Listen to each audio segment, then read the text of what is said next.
डरावनी कहानी सुनेंगे।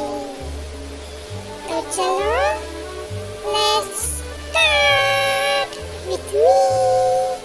आज हम खेलेंगे भी और सुनेंगे भी। गांव के किनारे पर एक पुरानी और विशाल हवेली थी जो वर्षों से खंडहर बनी हुई थी। गांव वाले मानते थे कि वह हवेली भूतिया है और वहां कोई जाता नहीं था।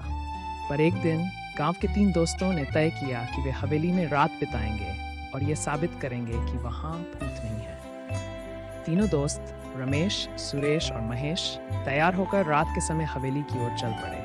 हवेली के अंदर घुसते ही एक डरावना माहौल था। हवेली के दरवाजे चरमरा रहे थे और दीवारों पर मकड़ियों के जाले थे।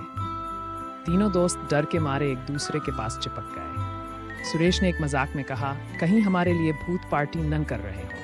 ये सुनकर सभी हंस पड़े। जैसे ही वे हवेली के अंदर और गहराई में गए, अचानक एक कुत्ता उनके सामने आ गया। तीनों डर के मारे चिल्ला उठे, लेकिन फिर देखा कि वह कुत्ता भी उन पर भौंकता हुआ भाग गया। भूत का कुत्ता भी डरपोक निकला, महेश ने कहा, और सब हंसते हुए आगे बढ़े। तीनों दोस्त एक बड़े हॉल में पहुंचे जहां पुरानी सजावट और टूटे फूटे फर्नीचर थे।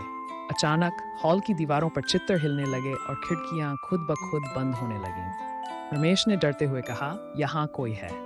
तभी एक छाया दिखी और वह जोर जोर से हंसने लगी। तीनों दोस्तों ने भागने की कोशिश की, लेकिन दरवाजे बंद हो चुके थे। छाया ने कहा, मैं इस हवेली का भूत हूँ, लेकिन तुम लोग डरो मत, मैं कोई डरावना भूत नहीं हूँ। तीनों दोस्त चौंक गए और बोले, तो तुम कौन हो? भूत ने कहा, मैं तुम्हारे जैसे ही एक इंसान था जो इस हवेली में फंस गया था। अब मैं यहाँ रहकर मजे लेता हूँ और दूसरों को डराता हूँ। लेकिन सच कहूँ तो मैं भी अकेला हूँ और मुझे भी हंसी चाहिए। तीनों दोस्तों ने भूत को अपने साथ बैठाया और उसे गांव के मजेदार किस्से सुनाए। भूत भी अपनी कहानियां सुनाने लगा। वे सभी मिलकर खूब हंसे और समय बिताया। सुबह होते ही दरवाजे अपने आप खुल गए। तीनों दोस्तों ने भूत से विदा ली और वादा किया कि वे फिर से मिलने आएंगे। गांव लौटकर उन्होंने सबको अपने रोमांचक अनुभव के बारे में बताया और लोग भी ये जानकर हैरान रह गए कि भूतिया हवेली का भूत असल में एक हंसमुख दोस्त निकला। स्टोरी तो